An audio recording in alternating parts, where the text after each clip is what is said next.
A maldição de Nabucodonosor, o rei que virou besta. Olhe fixamente para as mãos deste homem. Ontem, elas eram macias, perfumadas com óleos raros do Oriente e seguravam um cetro de ouro maciço que governava o mundo conhecido. Um simples movimento desses dedos era suficiente para decapitar generais ou elevar escravos à nobreza. Agora, olhe para essas mesmas mãos hoje, apenas 24 horas depois. Elas estão cobertas de lama escura e fétida. As unhas, que antes eram manicuradas por servos reais, agora estão quebradas, sujas de terra e curvadas como garras de uma ave de rapina. Este homem não está sentado em um trono de marfim. Ele está de quatro no chão úmido da floresta, disputando raízes e grama com os bois do campo. O manto real de púrpura foi rasgado pelos espinhos e substituído por uma camada espessa de pelos emaranhados, endurecidos pelo sereno da noite e pelo sol impiedoso do dia. Não cometa o erro de pensar que esta é uma lenda distante ou um conto de fadas para assustar crianças. Estamos diante do caso clínico e espiritual mais perturbador e documentado da antiguidade. Este não é um mendigo anônimo que perdeu a sorte. Este é Nabucodonosor, o arquiteto da Babilônia, o imperador que destruiu Jerusalém, o gênio militar que ninguém conseguia derrotar. Ninguém, exceto o seu próprio ego. Como é possível que a mente mais brilhante da Terra tenha se apagado num estalar de dedos, regredindo ao estado mais primitivo e animal que um ser humano pode alcançar? Como o dono do mundo acabou uivando para a lua, esquecido pelos nobres que antes beijavam seus pés? O que a medicina moderna tentaria classificar apressadamente como um surto psicótico ou uma rara zoantropia, nós vamos investigar hoje como algo muito mais profundo e aterrorizante. Não foi um colapso químico do cérebro. Foi uma sentença judicial decretada por uma corte que não pertence a este mundo. Vamos abrir os arquivos proibidos do capítulo 4 de Daniel e encarar a anatomia da soberba. Você vai descobrir que existe uma linha tênue, quase invisível, que separa o rei da besta. E essa linha não é definida pela sua conta bancária ou pelo seu sucesso profissional, mas para onde os seus olhos estão apontados. Muitos de vocês que me ouvem agora passaram o ano inteiro construindo seus próprios impérios. Vocês levantaram paredes, acumularam riquezas, cuidaram do corpo e da carreira. Mas existe um perigo silencioso que cresce à medida que subimos. Quanto mais alto o pedestal, mais rarefeito é o ar da humildade. Se você sente que é o único responsável pelo seu sucesso, se você olha para suas conquistas e diz, fui eu quem fiz, então você está caminhando perigosamente no mesmo terraço onde Nabucodonosor perdeu a alma. Antes que o ano termine, precisamos entender o aviso que derrubou a Babilônia para garantir que ele não derrube você. Prepare o seu espírito, pois vamos entrar na mente de um rei que precisou virar monstro para aprender a ser gente. Para diagnosticar a profundidade dessa queda, precisamos primeiro compreender a vertigem da altura em que este homem estava. Nabucodonosor não era um tirano estúpido ou um herdeiro mimado que apenas gastava a fortuna dos pais. Ele era um gênio, um visionário. A Babilônia que ele construiu não era apenas uma cidade. Era uma maravilha tecnológica que desafiava a gravidade e a lógica da época. Pense nos Jardins Suspensos, uma montanha artificial irrigada por sistemas hidráulicos complexos no meio de uma planície árida, construída apenas para agradar a saudade que sua esposa sentia das colinas de sua terra natal. Este homem remodelou a geografia. Ele levantou a porta de estar com tijolos azuis esmaltados que brilhavam como safiras sob o sol do deserto. Ele era o centro econômico, militar e cultural do planeta. Quando ele olhava para o horizonte, não via limites, via apenas a extensão da sua própria vontade materializada em pedra e ouro. O perigo real começa aqui. O sucesso absoluto é muito mais difícil de suportar do que o fracasso.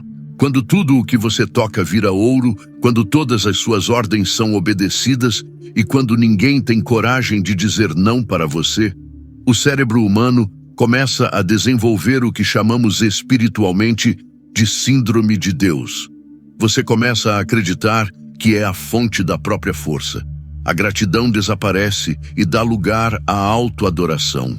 Nabucodonosor olhava para o espelho e não via um servo da divindade, via a própria divindade. Ele se tornou o ídolo do seu próprio templo, e não há cegueira maior do que aquela causada pelo excesso de luz artificial que nós mesmos criamos. O aspecto mais assustador deste diagnóstico é a amnésia espiritual. Nabucodonosor não era um ateu. Ele não desconhecia o poder do Deus de Israel. Pelo contrário, ele teve mais provas sobrenaturais do que a maioria de nós terá em uma vida inteira. Ele viu Daniel revelar um sonho impossível sobre uma estátua de impérios anos antes. Ele viu, com os próprios olhos, 3 jovens hebreus caminharem dentro de uma fornalha de fogo ardente e saírem sem cheiro de fumaça. Ele declarou publicamente que o Deus de Sadraque, Mesaque e Abednego era poderoso. Mas aqui está o mistério sombrio da alma humana. Milagres não mudam o caráter. Experiências sobrenaturais não curam o orgulho. Você pode ver o mar se abrir na terça-feira e construir um bezerro de ouro na quinta-feira, se o seu coração não estiver rendido. O rei tratava Deus como um consultor de emergência, não como o Senhor absoluto. Ele respeitava o poder divino, mas não se submetia à autoridade divina. E Deus, em sua misericórdia severa, enviou um último aviso antes do decreto final. Um sonho. Não uma estátua desta vez, mas uma árvore colossal que tocava o céu e podia ser vista dos confins da terra. Seus galhos davam sombra a todas as bestas do campo e seus frutos alimentavam o mundo. Nabucodonosor era a árvore. Ele era o provedor, o protetor, o gigante. Mas no sonho, ele ouviu a sentença que gela a espinha de qualquer governante. Derrubem a árvore, cortem os seus galhos, mas deixem o toco com as raízes na terra, amarrado com ferro e bronze. A mensagem era clara como cristal. Você cresceu, Nabucodonosor. Você cresceu tanto que esqueceu quem regou a semente. Você acha que fornece a sombra, mas esqueceu que é apenas um galho. A árvore seria cortada não para ser destruída, mas para aprender que sem a raiz, ela é apenas lenha.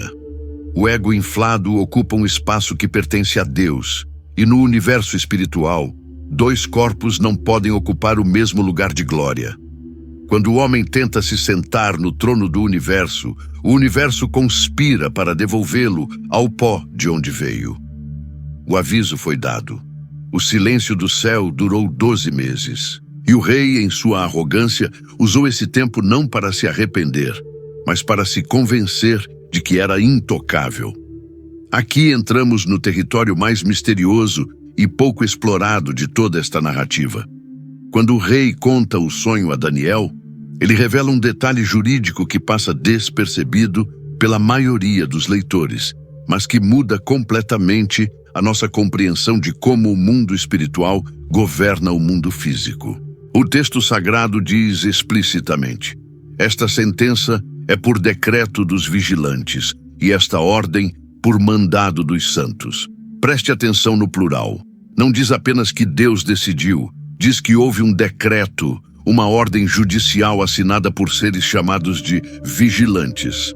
Na língua original, a palavra é ir, que significa aqueles que estão acordados, aqueles que não dormem. Quem são eles? São seres angélicos de alta hierarquia, uma espécie de suprema corte celestial ou um conselho de segurança divino que monitora as atividades da Terra. A Bíblia nos revela que a soberba humana não é apenas um pecado moral, é um crime federal contra a jurisdição do céu. Nabucodonosor não estava apenas sendo arrogante, ele estava sendo investigado.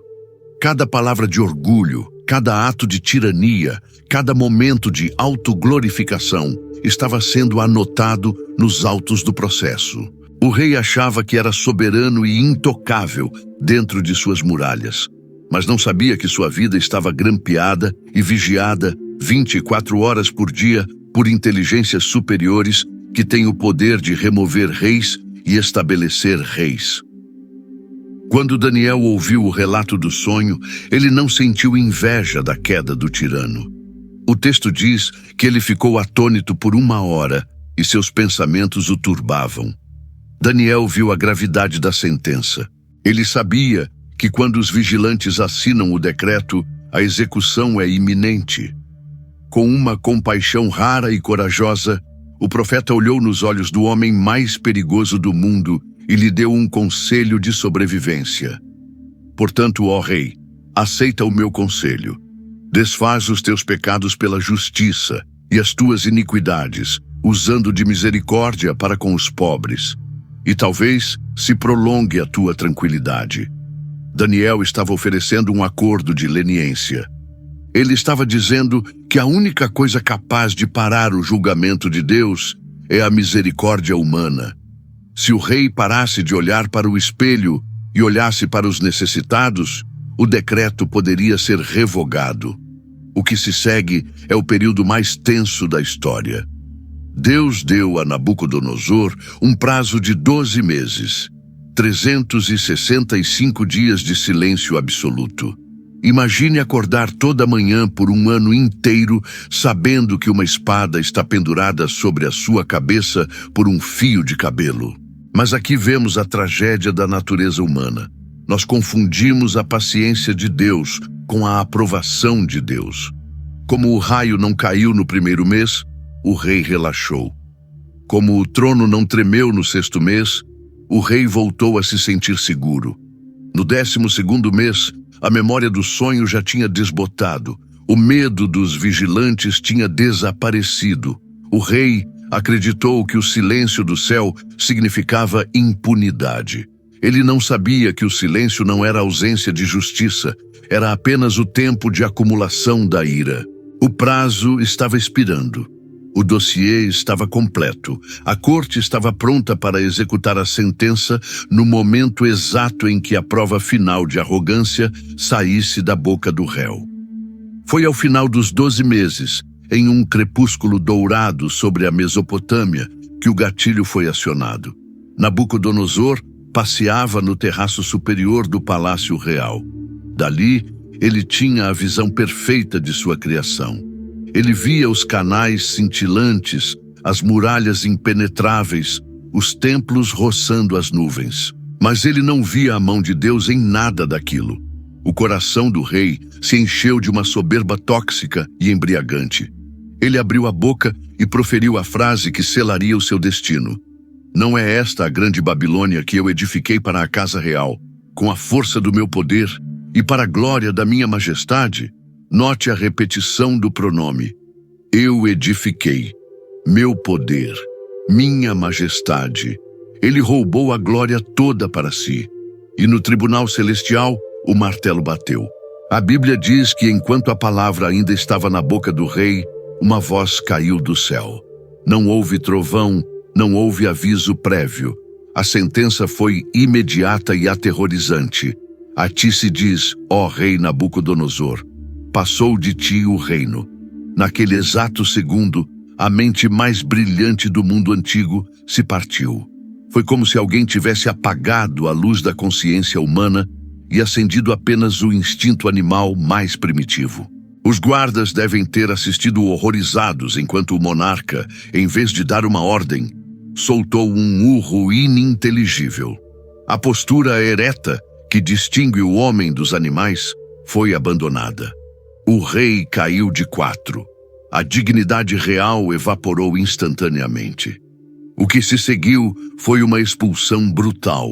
Ele foi enxotado do meio dos homens. Aquele que sentava em tronos de marfim agora corria para a floresta, buscando refúgio entre as bestas. Em medicina chama isso de zoantropia, ou mais especificamente, boantropia, o distúrbio psiquiátrico onde o indivíduo acredita ser um boi ou uma vaca. Mas isso não foi apenas uma doença mental, foi uma desconstrução física e espiritual. A Bíblia descreve a degradação com detalhes de horror corporal que fariam qualquer um tremer. O rei passou a comer erva como os bois. O sistema digestivo de um humano não é feito para processar celulose crua, mas ele pastava dia após dia, movido por uma fome irracional. O tempo passou sobre ele. 7 tempos, que a maioria dos estudiosos concorda serem 7 anos literais. Imagine o inverno e o verão castigando a pele daquele que só conhecia a seda. O texto sagrado diz que o seu corpo foi molhado do orvalho do céu, sem banho, sem corte, sem cuidado. O cabelo do imperador cresceu descontroladamente, emaranhando-se com sujeira, folhas e parasitas, até ficar com a aparência e a textura de penas de águia. As unhas que nunca mais foram cortadas curvaram-se e endureceram, tornando-se garras de ave, perfeitas para escavar a terra dura, mas inúteis para qualquer ato de civilização. Nabucodonosor tornou-se uma besta. O homem desapareceu sob camadas de sujeira e loucura. Aqueles que passavam longe dos jardins do palácio talvez ouvissem os sons estranhos vindos da mata fechada, sem saber que aquela criatura lamentável era o homem que, anos antes, tinha o poder de vida e morte sobre as nações. Deus permitiu que ele chegasse ao fundo do poço biológico. Ele precisou perder a humanidade para entender o valor dela. Ele precisou ser rebaixado a menos que um servo para compreender que só existe um soberano. A lição não era sobre punição apenas, era sobre perspectiva. Às vezes, Deus precisa nos tirar tudo o que temos para que possamos ver quem Ele é. O trono ficou vazio por 7 anos, empoeirado, esperando para ver se a besta voltaria a ser homem ou se morreria no pasto. Há um mistério dentro do mistério que precisamos desvendar agora. Como um rei louco, vivendo como um animal indefeso na floresta, sobreviveu por 7 anos sem ser devorado por predadores, sem morrer de hipotermia e sem ser assassinado por conspiradores que desejavam o trono. A lógica política diz que, no momento em que um rei cai, os abutres assumem o poder. Mas a Babilônia permaneceu estática. O trono ficou vazio, mas intocado. Isso nos revela a natureza da misericórdia severa de Deus. Mesmo durante o julgamento mais humilhante, havia uma cerca de proteção divina ao redor da besta. Deus não queria a morte de Nabucodonosor. Ele queria a morte do ego de Nabucodonosor.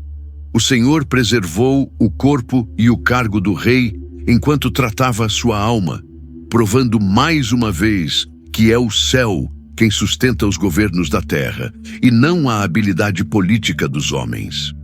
A cura não veio através de um remédio, de uma terapia ou de uma negociação humana. A cura veio através de um movimento físico simples, mas espiritualmente revolucionário. O texto sagrado registra o momento exato da virada. Mas ao fim daqueles dias, eu, Nabucodonosor, levantei os olhos ao céu. Preste atenção na anatomia da redenção. Os animais olham para baixo. O foco deles está na terra, na grama, na sobrevivência imediata. O ser humano foi desenhado para olhar para cima, para o vertical, para o eterno. Durante 7 anos, o rei olhou para o chão como uma besta. Mas no instante em que ele forçou o pescoço a se erguer e seus olhos encontraram o firmamento, a corrente da loucura se partiu. O versículo continua com uma das declarações mais poderosas sobre saúde mental já escritas. E tornou-me a vir o meu entendimento. A sanidade voltou no exato segundo em que a adoração começou. A mente de Nabucodonosor foi resetada, não quando ele se sentiu poderoso, mas quando ele reconheceu que era pequeno. Ele diz: "E eu bendisse o Altíssimo, e louvei e glorifiquei ao que vive para sempre. A cura para a síndrome de Deus é reconhecer o verdadeiro Deus. A soberba é uma forma de insanidade, pois é viver uma mentira sobre quem você é. A humildade é a suprema lucidez, pois é o alinhamento com a realidade de que Ele é tudo e nós somos apenas pó soprado por Ele. O que acontece a seguir é a restauração completa. Deus não faz o serviço pela metade. Quando a mente do rei voltou, a sua honra, o seu esplendor e a sua majestade também voltaram. Seus conselheiros e nobres, que talvez o tivessem evitado com nojo, agora o buscavam novamente. O texto diz que foi-lhe acrescentada excelente majestade. Ele terminou maior do que começou, mas havia uma diferença fundamental. O homem que sentou no trono pela segunda vez não era o mesmo que foi expulso dele. O novo Nabucodonosor não falava mais, a grande Babilônia que eu edifiquei. As últimas palavras registradas deste gentil na Bíblia são um hino de louvor ao Rei do Céu, reconhecendo que Deus pode humilhar os que andam na soberba. Ele aprendeu a lição. O preço foi alto. Foi 7 anos de vida animal, mas ele comprou a única coisa que o ouro da Babilônia não podia pagar: a salvação da sua própria alma. Agora, feche os livros de história antiga e olhe diretamente para o espelho da sua realidade atual. A narrativa de Nabucodonosor não foi preservada por milênios, apenas como uma curiosidade arqueológica sobre um rei que comia grama. Ela está aqui como um aviso urgente e um mapa de sobrevivência para você hoje. Estamos nos últimos dias de mais um ciclo solar. Você olhou para trás e viu o que construiu nestes 12 meses. Talvez você tenha trabalhado duro. Talvez você tenha levantado a sua própria pequena Babilônia. A sua carreira prosperou, o seu corpo está em forma, a sua conta bancária cresceu, a sua influência aumentou. Você tem motivos para subir no terraço da sua vida e se sentir orgulhoso. Mas é exatamente neste momento de satisfação que o perigo espiritual é mortal. O terraço é o lugar mais perigoso da existência humana. É o lugar onde nos sentimos altos demais para precisar de Deus e seguros demais para temer a queda. Cuidado com o sussurro silencioso que diz, fui eu quem fiz. Cuidado com a sensação de que você é o autor exclusivo do seu destino. Se você construiu um império, mas perdeu a sensibilidade espiritual no processo, você não é um rei. Você é apenas um candidato a uma crise. Não espere virar bicho para reconhecer quem manda no universo. Não espere perder a sua saúde mental, a sua família ou a sua paz interior para só então, no fundo do poço, levantar os olhos para o céu. A lição da Babilônia é que a humildade voluntária evita a humilhação forçada. Você pode se dobrar diante de Deus agora, no conforto do seu quarto, ou pode ser quebrado por Ele lá fora, no sereno da noite. A escolha do método de aprendizado é inteiramente sua. Entenda que o céu governa. Esta é a lei absoluta da física espiritual. Nada que você tem é seu. Tudo é emprestado. A inteligência que você usou para ganhar dinheiro foi dada por Ele. O fôlego que você usa para se vangloriar é mantido por Ele. A saúde que te permite trabalhar é um presente diário dele. Quando reconhecemos isso, a ansiedade desaparece. A síndrome de Deus evapora. Não precisamos carregar o peso de sustentar o mundo nas costas, porque sabemos que não somos o Atlas, somos apenas filhos. A verdadeira sanidade é saber o seu lugar, amado, cuidado, mas submisso. Eu profetizo sobre a sua vida, neste encerramento de ano, que a sua mente será protegida contra a soberba que adoece, que os seus olhos permaneçam levantados para o céu, não apenas nos momentos de dor, mas principalmente nos momentos de vitória. Que você entre no próximo ciclo não com a arrogância de Nabucodonosor, mas com a sabedoria de Daniel. Que o seu império permaneça de pé, porque foi construído sobre a rocha e não sobre o ego. Se esta mensagem foi o aviso que a sua alma precisava ouvir antes da virada do ano, Sele este compromisso agora. Inscreva-se neste canal, ative o sino, pois aqui não entregamos entretenimento vazio, entregamos alimento sólido para o espírito.